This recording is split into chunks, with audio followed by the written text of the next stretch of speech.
everyone. My name is Beth Rader. I'm a real estate agent here in Kansas, and I work in the Topeka and the surrounding areas. All right, so today I want to talk with you about how to get your house ready to sell, and really what are the first couple steps you should take when you get ready to sell your home. All right, so first things first, you have to decide, are you going to sell this house on your own as a for sale by owner, or are you going to hire a real estate agent to help you with this job? And if you're going to hire a real estate agent to help you with this job, then go ahead and start right now getting referrals from people that you trust, and then interview those agents, because not all agents will do things the same way. You want to find somebody you feel like is really going to do the job well, and somebody that you're going to jive with, all right? Once you come up with what agent you want to work with and hire them, I would go ahead and kind of visit with them about your game plan. What are your wants and needs? And then they will help you go through the different options to help position you as the most highly qualified buyer possible. It's a very fast moving market, and you want to make sure you're doing the right steps in the right order so that you can be qualified to buy the next home. That might mean you need to list your home before you even put an offer in on a new home. All right, so once you've come up with your game plan, now you have to get your house actually ready to sell. First thing first, and in my opinion, one of the most important steps is decluttering and cleaning your home. You cannot have your home too clean when you list it and show it. You want to make sure you clean every nook and cranny.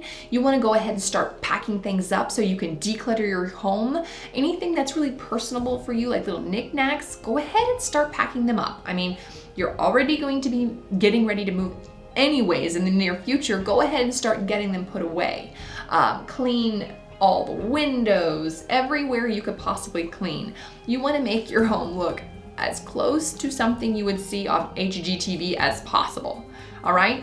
So once you get the house clean, now you want to make sure you bring someone in from the outside to do an odor check, because buyers just simply cannot look past a smell. And if you do have some kind of odor, you need to take measures to eliminate and neutralize the smell. That might mean removing carpet, rugs, curtains, any cloth furniture that can be holding that smell.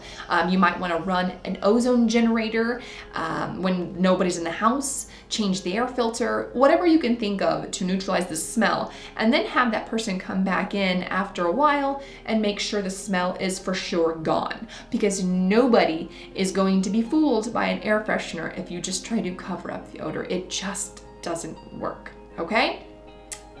All right, the next thing is, what does the outside of your house look like?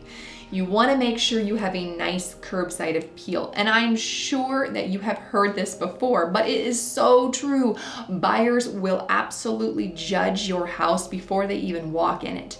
Their first impression is got to be a strong, good first impression. So if there's any peeling paint around the outside of your door, your window frames, maybe you need a fresh coat of paint on the actual door, plant some flowers, rake the leaves, trim the yard, anything you can think of to make your front yard nice and tidy.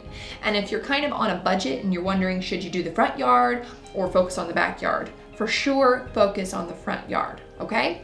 All right, so these last few items I mentioned, they can all be done relatively inexpensively. Not necessarily easily, but inexpensively. The next few items, they may require a little bit more money, so you have to make sure you have it within your budget to do the next few items. All right, the next one is making small repairs. Any obvious small repairs that need to be done, go ahead and do them now. You don't want the buyers to come through and kind of making a mental list of things. Oh, there's a leaky faucet, there's a jiggly door handle, things that it's really obvious for them to see when they first walk in the home. Go ahead and repair them. Now, if there's any major items, like the roof needs to be replaced, you kind of want to take those major items in a case-by-case situation because they will likely come up during the transaction, and you want to have a game plan for those big ticket items. But I know that can be hard sometimes if you need to maintain a certain budget so that you can buy your next home. But for sure, come up with a game plan. You don't want anything to sabotage your transaction once it's already under transaction, okay? All right, so the next item is flooring. Now, I hear it all the time. Sellers will always want to try to bypass replacing the carpet with the mindset of the new buyers are going to want to change the color anyways. But if it's gross, you want to go ahead and get it replaced. Now, if you can afford to if it's not that bad, you can afford to just clean it, go for it. But if it's gross, go ahead and clean it. And if it's possible that you've had animals in the house, it's probably got an odor anyways. So new flooring, it goes a long way with buyers and it's relatively inexpensive. All right, so the next one is painting.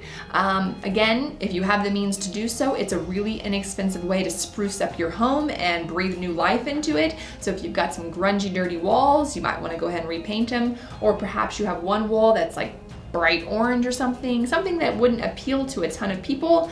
Go ahead and paint it a neutral color. It might really breathe some life into the house and appeal to more buyers than just that one wild color. All right.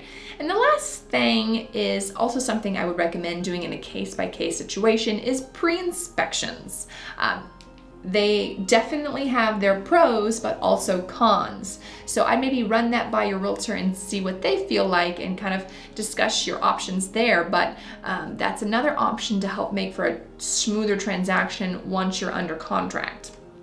Alrighty, so just to kind of recap, you want to decide whether you're going to hire a real estate agent or not, interview and find a real estate agent, decide what your game plan is, and then you have to clean and declutter. Then you have to do an odor check, make sure your curbside appeal is appealing, make sure you have an appealing curbside. Then you're going to maybe possibly do some repairs to the house, fresh coat of paint, clean the floor or replace the carpet, and maybe do some pre-inspections. All right, so if you can think of any other items you feel like I should put on this list, be sure to add them to the comments below. And if you want any other tips and tricks on how to get your house sold quickly, please don't hesitate to ask in the comments below. All right, so if you're selling your house, good luck. Let me know if there's anything I can do to help. All right, bye-bye.